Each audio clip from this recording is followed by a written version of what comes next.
Hello बच्चों, आइए प्रश्न देखते हैं।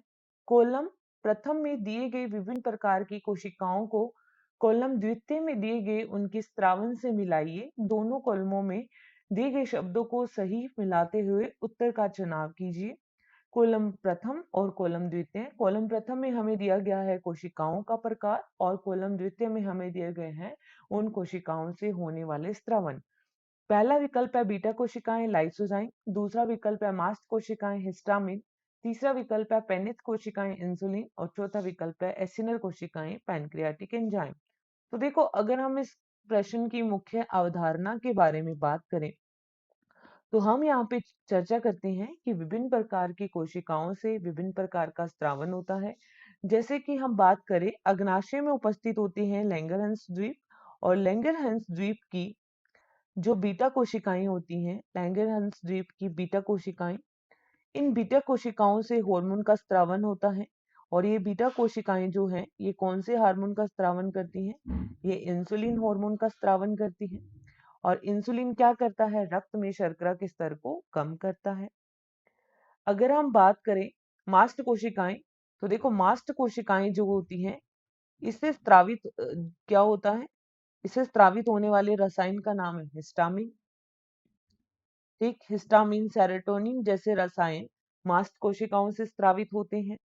अगर हम यहाँ पे बात करें पेनिस कोशिकाएं जो कि लिवर कुहन की दरारों में पाई जाती है, और ये जीवाणु को मारने वाले एंजाइम लाइसोजाइम का स्त्रावन करती हैं।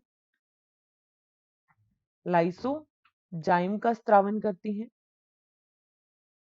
अगर हम बात करें एसिनल कोशिकाओं की, देखिए एसिनल कोशिकाएं ये उपस्थित होती है अग्नाशय में, और ये अग्नाशय रस का स्त्रावन करती है जिसमें विभिन्न प्रकार के एंजाइम उपस्थित होते हैं। तो देखो, अग्नाशयी रस में उपस्थित होते हैं विभिन्न प्रकार के एंजाइम, और इसी को ही कहते हैं पैनक्रियाटिक एंजाइम। पैनक्रियाटिक एंजाइम, अग्नाशय में उपस्थित एंजाइम को कहा जाता है पैनक्रियाटिक एंजाइम, जो कि भोजन के पाचन में सहायक है। तो देखो, पहला है बीटा कोशिकाएं ए के साथ हम किसको सम्मिलित करेंगे? तो देखो, ए बीटा कोशिकाएं जो कि इंसुलिन का स्त्रवन करती है, तो ए के साथ आएगा आर। अगर हम बात करें मास्ट कोशिकाएं बी जो कि हिस्टामिन का स्त्रवन करती है, इसके साथ आएगा क्यू। अगर हम बात करें पेनिस कोशिकाओं की, तो ये स्त्रावित करती है लाइसोजाइम, पी के साथ मैच होगा। और अगर हम बात करें एसिनल कोशिकाएं, तो ये पैनक्रियाटिक एंजाइम का स्त्रवन करती हैं, इसके साथ में क्या सम्मिलित करेंगे? एस।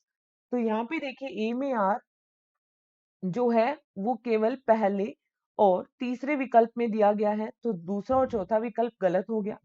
बी में जो क्यू है वो केवल तीसरे विकल्प में दिया गया है, पहला विकल्प गलत हो गया। तो ए में आर, बी में क्यू, सी में पी और डी में एस केवल तीसरे विकल्प में दिया गया है। तो इस प्रश्न का जो सही उत्तर जाएगा वो जाएगा केवल तीसरा या सी।